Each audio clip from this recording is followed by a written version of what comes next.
Matt Clark here at the new Matt Clark. How are each and every one of you doing on this amazing Monday? I'm doing great. My girl's doing great. My family's doing great. Hope each and every one of you are doing great. And I hope you're having an amazing week. I hope you have a great start to the new year. And I hope everything is just going amazing in your life. If you could please hit that like button, subscribe button, and that bell notification button to get all my videos when they're new. If you could share with somebody on social media, help spread the message, help spread the word, that'd be amazing. And there's a PayPal option if you'd like to donate, help support the channel. The link is in the description of most of my videos. So what's up? What's up? What's up? How are you guys doing? First video 2025. Man, I feel like 2024 was like that. Like it was over before we knew it. It was a crazy, crazy year across the board, whether hip-hop, life, politics, whatever it was, the year was pretty messed up. Here's for a better 2025. Here's hoping we can all be successful and just have an amazing year. Like that would be the best. If you're new to the channel, we speak on prison, we speak on addiction, we speak on life. But today, we're going to the maximum security prison, Kent Institution in British Columbia. I feel like it's been a long time since I've done a video about Kent. The last video I did was 3 years ago. I'd say it was either 2022 or 2021, the late end of the year. So it's been a minute. So we're going to catch up on the crazy shit that's been going on in Kent. Kent is a maximum security penitentiary located at 4732 Cemetery Road. Cemetery Road.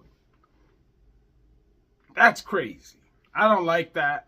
But 4732 Cemetery Road, Agassiz, British Columbia. It opened in 1979. And it holds up to a maximum of 378 inmates.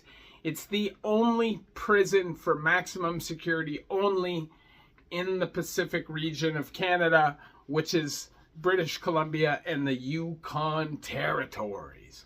Now, like anybody that knows about BC time knows that, like, for the most part, like, it's known for being one of the more chill provinces to do your time. Now, the max can pop off for sure, just like max in any province, but it's not something you typically hear about. Like, to keep it real, if you're inside, you'll hear stuff about Kent, but if you're on the street, at least here, you don't hear much about it. But I'm telling you, they get it cracking, they get it popping, and it's been crazy there the last couple of years.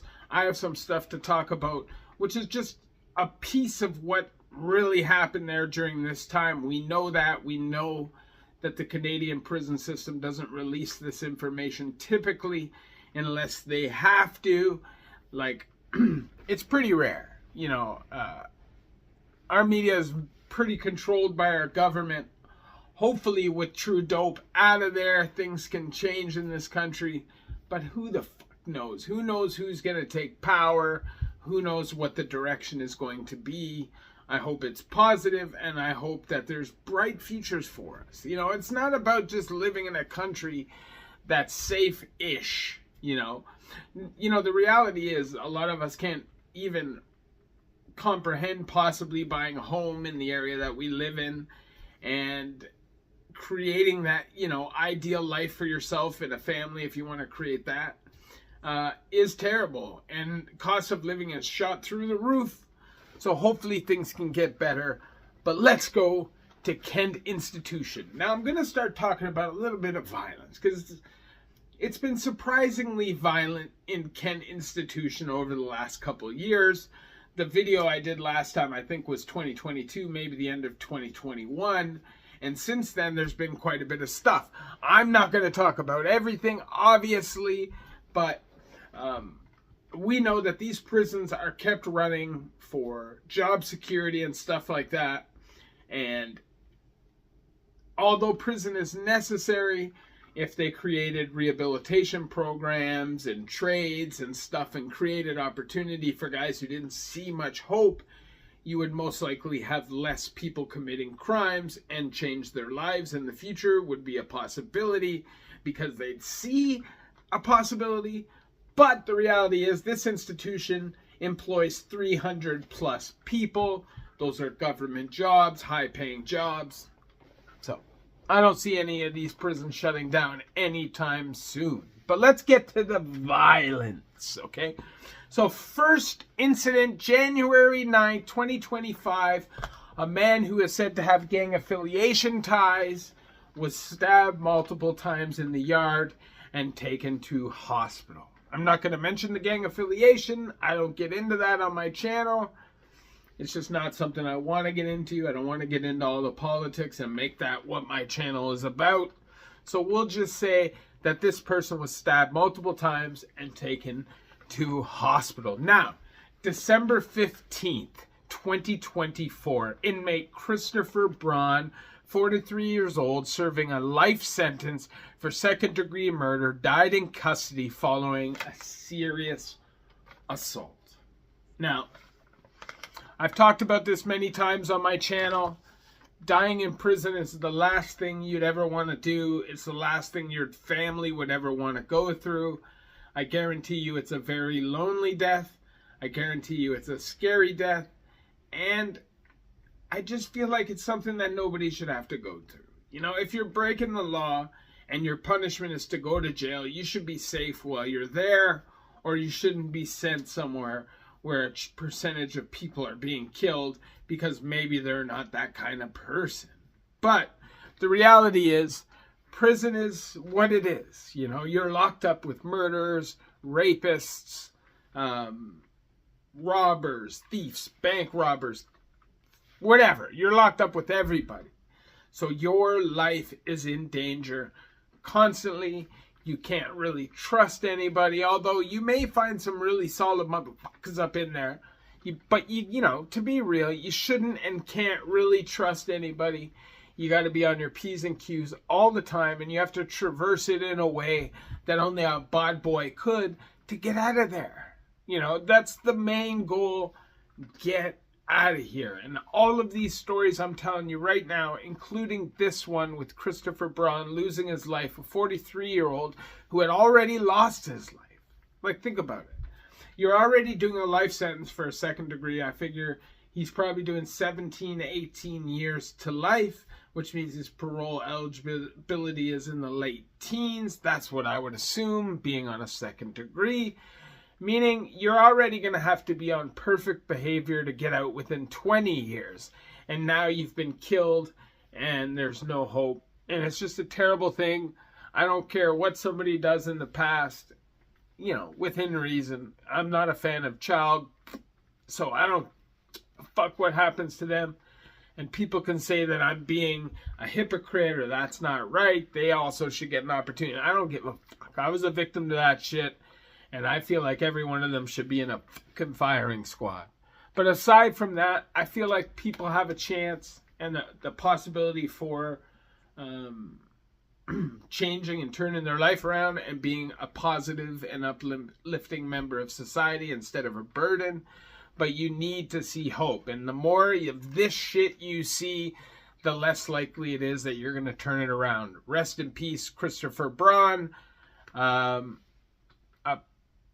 I don't know exactly what he was in jail for. I would assume that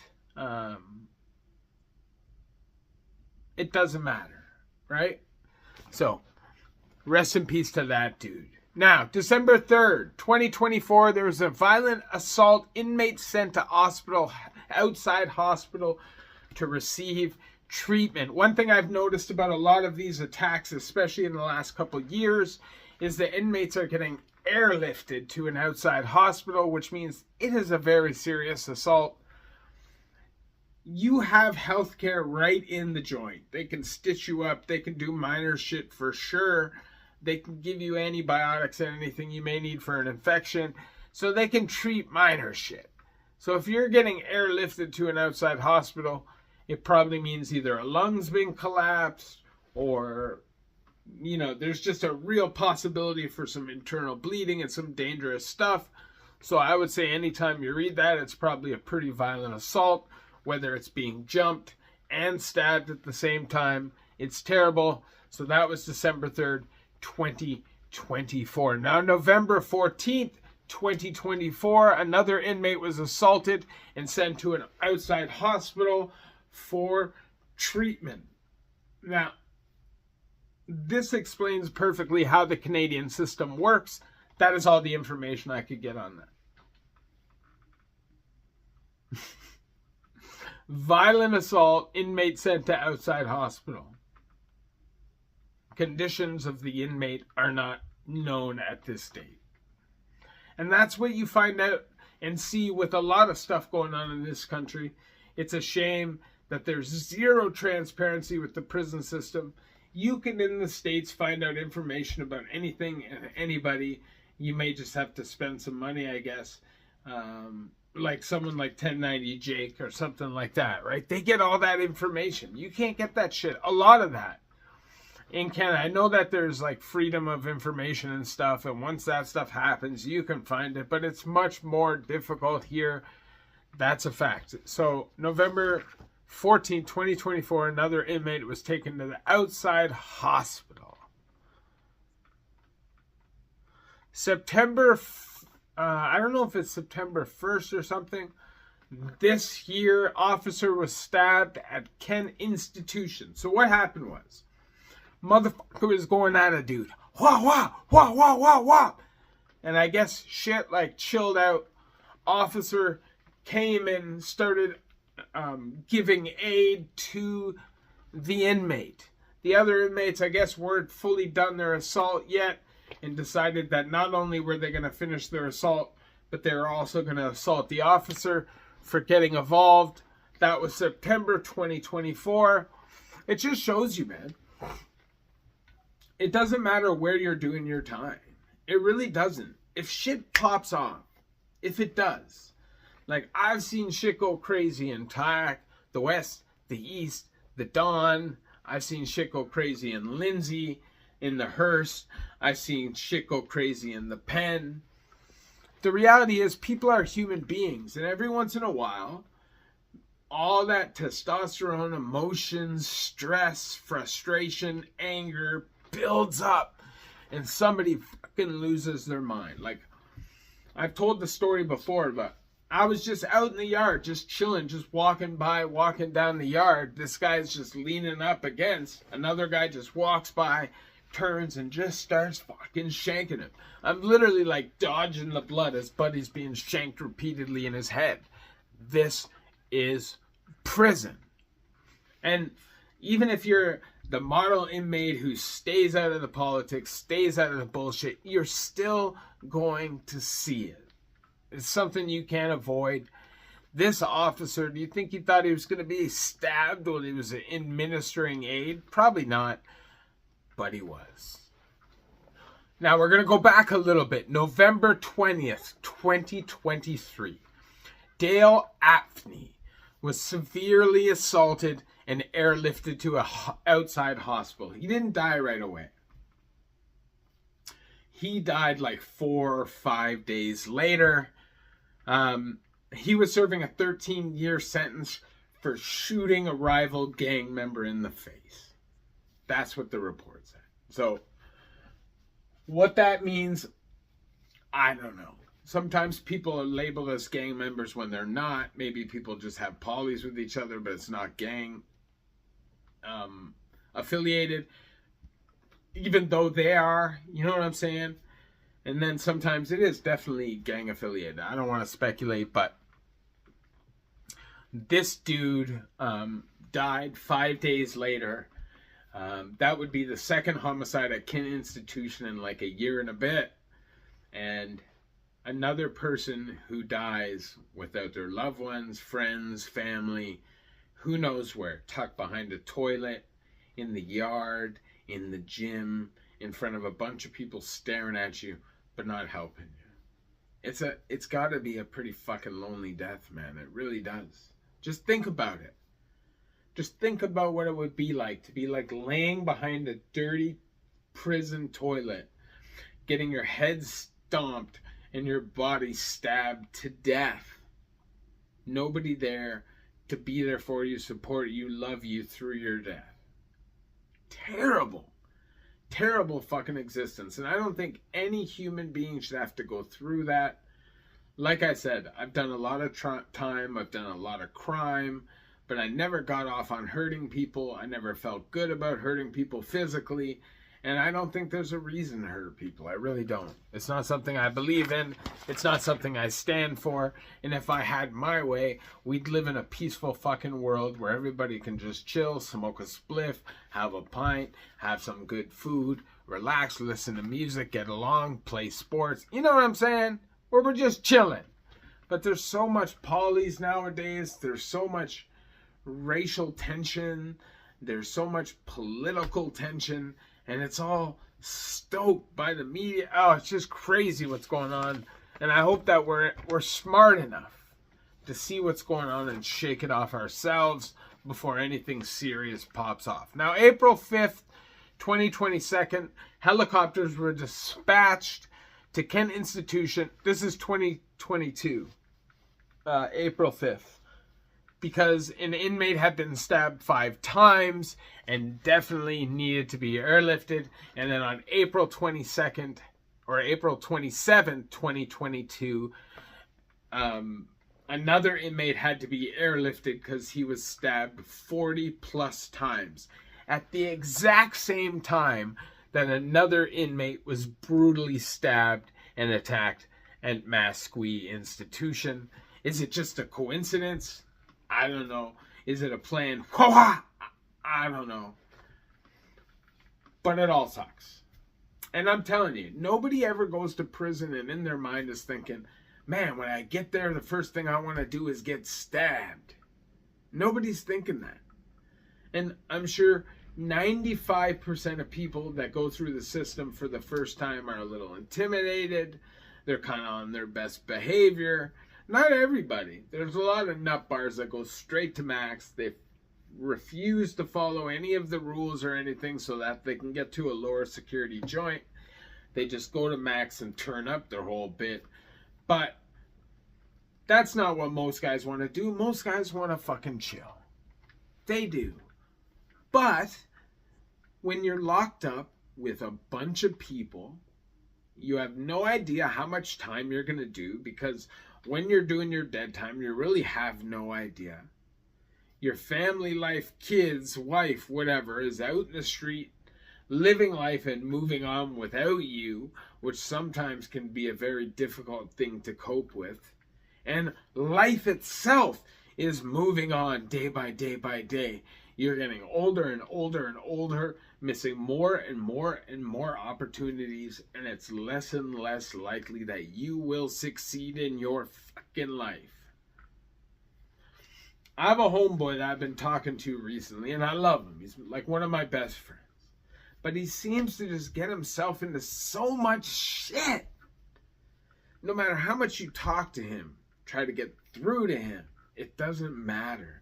Like, he's hell-bent on creating the most difficult path for himself he possibly can. And I don't understand. But I was that fucking guy. I was literally that guy. And then all of a sudden, the light bulb turned on. Something happened in my life that forced me to change. I couldn't tell you exactly what that is. There was just a day I knew that it was time. And ever since then, I've been working my ass off to stay on the path that I'm on. Obviously, I share my stories with you guys, so you don't have to go through these things yourselves. If I could snap my fingers, nobody goes to prison, nobody's addicted to drugs, nobody is in hell, that's what I do. But that's not a reality. It's 2025. And it's going to keep getting harder and harder out here. And unless you get off your ass and I get off my ass and create something for myself, it ain't going to get done. You need to be the change in your life that you want and need. And it's not that difficult. Believe me. This guy right here, if I can do it, you can do it. Anybody can do it. Written off to the system, written off by most of my family, written off across the fucking board. And here I am, healthy as a motherfucking ox, working every day, trying to make money, live my life. Although I'm probably never going to be super duper duper rich. Hopefully I can live comfortably and just enjoy my freedom. And hopefully you all can enjoy your freedom, never go through this experience at all. Learn from my mistakes. So please hit that like button, subscribe button, and that bell notification button to get all my videos when they're new. If you could share with somebody on social media, help spread the message, help spread the word, that'd be amazing. And there's a PayPal option if you'd like to donate, help support the channel. The link is in the description of most of my videos. Doesn't matter which pen you're at. Kent, Edmonton Max, Stony Mountain, J Unit, Collins Bay, Joyceville, Donnacona, Archambault, Renous, it doesn't fucking matter. Any place you're doing time, you're wasting time, you're losing time, you're risking your life, and you're not having any fucking fun doing it. You're not creating shit while you're doing it. So turn your life around. See the value in yourself, because believe me, there's value. If you're here, you have a purpose, and just do what's best for you. Be selfish, but in a good way. Love each and every one of you. The new Matt Clark.